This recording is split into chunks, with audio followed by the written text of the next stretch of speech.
سلام اس پر جو دنیا کے لیے رحمت ہی رحمت ہے، سلام اس پر کہ جس کی ذات فخر آدمیت ہے۔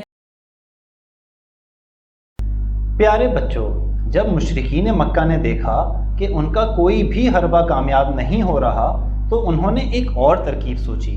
وہ آپ صلی اللہ علیہ وسلم کے خاندان والوں کے پاس پہنچے اور بولے کہ یا تو آپ لوگ ہمیں محمد صلی اللہ علیہ وسلم کو قتل کرنے کی اجازت دیں، یا پھر ہم آپ سب کا سوشل بائیکاٹ کر دیں گے، یعنی معاشی اور معاشرتی مقاطعہ۔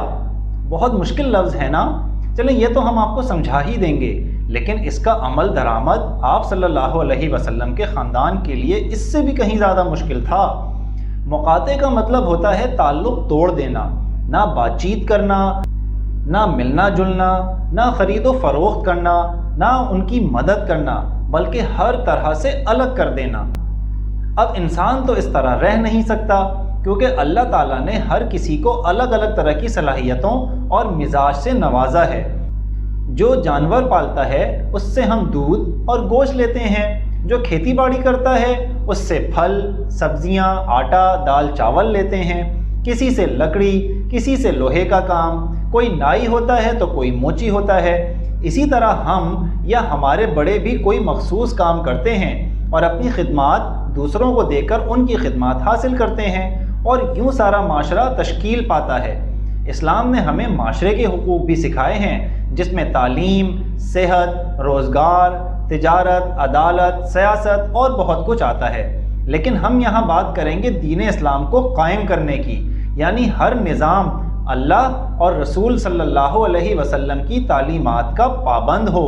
اس کے لیے ہمیں بھی کوشش کرنی چاہیے، اور یہی کوشش نبی کریم صلی اللہ علیہ وسلم کی ساری زندگی رہی، جس میں اللہ نے انہیں مدینہ پہنچ کر کامیاب بھی فرمایا۔ تو مشرکین مکہ نے اب یہی معاشرتی حقوق چھیننے کی دھمکی دے دی، لیکن حضرت ابو طالب تو خاندان کو پہلے ہی ذہنی طور پر تیار کر چکے تھے، لہٰذا خاندان کے مسلمان اور غیر مسلم دونوں ہی اس پر تیار نہ ہوئے کہ آپ صلی اللہ علیہ وسلم کو قتل کیا جائے، چاہے ان کا بائیکاٹ ہی کیوں نہ ہو جائے۔ مشرکین مکہ نے ایک معاہدہ لکھا کہ کسی بھی صورت اب آپ صلی اللہ علیہ وسلم کے خاندان سے صلح کی بات نہ ہوگی، یہاں تک کہ آپ صلی اللہ علیہ وسلم کو قتل کر دیا جائے۔ یہ معاہدہ خانہ کعبہ کے اندر لٹکا دیا گیا۔ نبی کریم صلی اللہ علیہ وسلم نے اس معاہدہ لکھنے والے کو بد دعا فرمائی، اور بعد میں اس کا ہاتھ شل یعنی بیکار ہو گیا۔ اس معاہدے پر عمل درآمد شروع ہوا تو آپ صلی اللہ علیہ وسلم کا خاندان یعنی بنی ہاشم اور بنی مطلب یعنی آپ صلی اللہ علیہ وسلم کے پردادا اور ان کے بھائی کا خاندان اور ان کی اولاد مکہ کی ایک گھاٹی شعیب ابی طالب میں قید ہو کر رہ گئے۔ اصل میں ان لوگوں کے گھر دو پہاڑیوں کے درمیان موجود تھے، لہٰذا یہ ایک گھاٹی بن گئی اور یہاں سے ان کا آنا جانا روک دیا گیا۔ یہ حالات اتنے سخت اور مشکل تھے کہ لوگوں نے پتے کھا کر اور چمڑا چوس کر گزارا کیا۔ ظاہر ہے جب دودھ والا دودھ نہ بیچے، آٹے والا آٹا نہ دے، کھانا پینا دوا کپڑے کچھ نہ مل رہا ہو تو کیسا مصیبت کا حال ہوگا۔ حد تو یہ تھی کہ مکہ کے باہر سے کوئی قافلہ سامان لے کر آتا تھا تو مشرکین مکہ پہلے پہل جا کر سب کچھ خرید لیتے، تاکہ آپ صلی اللہ علیہ وسلم کے خاندان والوں کو یا تو نہ ملے یا اس قدر مہنگا ملے کہ جس کو وہ خرید نہ سکتے ہوں۔ یہ تمام لوگ صرف حرمت والے مہینوں میں شعیب ابی طالب کی گھاٹی سے باہر آ پاتے تھے، لین دین اور خرید و فروخت وغیرہ تو اس میں بھی نہیں کر پاتے، لیکن مشرکین مکہ ان حرمت والے مہینوں میں ان کی پہرے داری میں زیادہ سختی نہ کرتی۔ پیارے بچوں، کیا آپ حرمت والے 4 مہینوں کے نام بتا سکتے ہیں؟ جی، کون بتائے گا؟ چلیے ہم بھی آپ کو بتا دیتے ہیں۔ ذی القعدہ، ذی الحج، محرم اور رجب۔ اسلام نے بھی ان کی حرمت کو برقرار رکھا ہے، یعنی اس میں لڑنا بھیڑنا، جنگ شروع کرنا بالکل مناسب نہیں۔ البتہ دوسری طرف سے اگر جنگ شروع ہو تو دفاع میں لڑنے میں کوئی حرج بھی نہیں، بلکہ یہ تو عین ضروری ہوگا، چونکہ ان مہینوں میں حج بھی آتا ہے، چنانچہ مسلمان آنے والے قافلوں کو اسلام کی دعوت بھی دیا کرتے تھے۔ ابو لہب اس میں بھی آپ کا پیچھا نہ چھوڑتا اور جسے بھی دعوت دی جاتی اسے بہکا کر وہاں سے ہٹا دیتا۔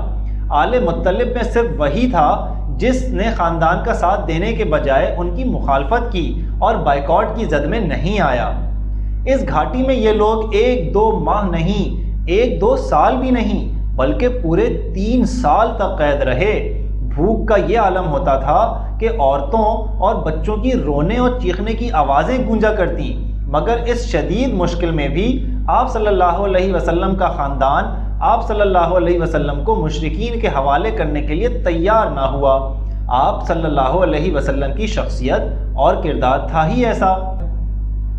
آپ صلی اللہ علیہ وسلم نے اکثر لوگوں کو حبشہ ہجرت کی اجازت دے دی اور بہت سے لوگ حبشہ چلے بھی گئے۔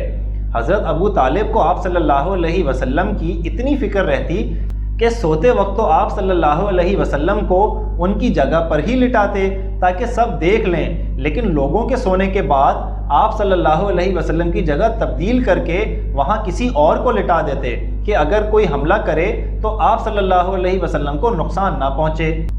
ان 3 سالوں میں کچھ باہر کے لوگوں نے آپ صلی اللہ علیہ وسلم کے خاندان کی چھپ کر مدد کی، جس سے گزارا چلتا رہا۔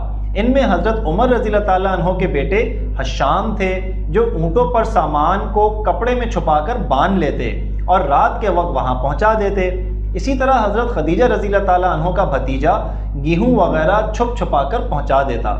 پیارے بچوں، ذرا سوچیں، انسان اپنے اوپر آنے والی تکلیف تو برداشت کر لیتا ہے، لیکن اپنے بچوں پر، اپنے ماں باپ پر، خاندان والوں پر، خاندان کی عورتوں اور بچوں پر پڑنے والی مصیبت برداشت کرنا کتنا مشکل کام تھا، خصوصاً آپ صلی اللہ علیہ وسلم جیسی ہمدرد اور حساس شخصیت کے لیے، جو انسان کے لیے تو کیا، جانوروں اور درختوں کے لیے بھی رحمت للعالمین بنا کر بھیجے گئے تھے۔ لیکن آپ صلی اللہ علیہ وسلم نے یہ درد برداشت کیا اللہ کی خاطر، اس کے دین کی خاطر، اور ہم آپ جیسے ان بے شمار لوگوں کی خاطر جنہیں اس مشکل کے بدلے اسلام ملنا تھا اور آخرت میں اس سے کہیں زیادہ بڑی مصیبتوں سے بچنے کا ذریعہ بننا تھا۔ اور یہ ایک رہنما اور لیڈر کی پہچان ہوتی ہے کہ وہ ہمت نہ ہارے، صبر اور استقامت کا مظاہرہ کرے۔ اسی صورتحال میں تقریباً 3 سال گزر گئے تو اللہ رب العزت نے آپ صلی اللہ علیہ وسلم کو اطلاع فرمائی کہ خانہ کعبہ میں لٹکے معاہدے کو دیمک چاٹ چکی ہے، سوائے اس میں موجود اللہ کے نام کو۔ آپ صلی اللہ علیہ وسلم نے حضرت ابو طالب سے اس کا ذکر فرمایا تو وہ کعبے کی جانب روانہ ہو گئے۔ وہاں پہلے ہی ایک گروہ میں یہ بحث چل رہی تھی کہ اب اس ظالمانہ معاہدے کو ختم ہو جانا چاہیے۔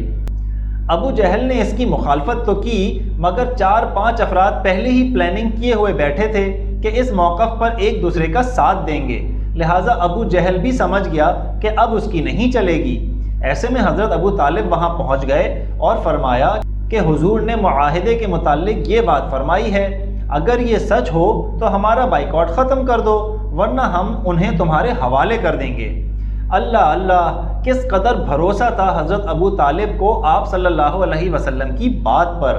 کعبے کے اندر جا کر دیکھا گیا تو واقعی معاہدہ دیمک کھا چکی تھی اور صرف وہ حصہ بچا تھا جس میں بسمک اللہم لکھا تھا۔ پیارے بچوں، اللہ کا نام بہت بڑا ہے۔ میں آپ کو ایک واقعہ بتاؤں کہ ایک مرتبہ ہماری اسکول کی وین کی کسی گاڑی سے ٹکر ہو گئی۔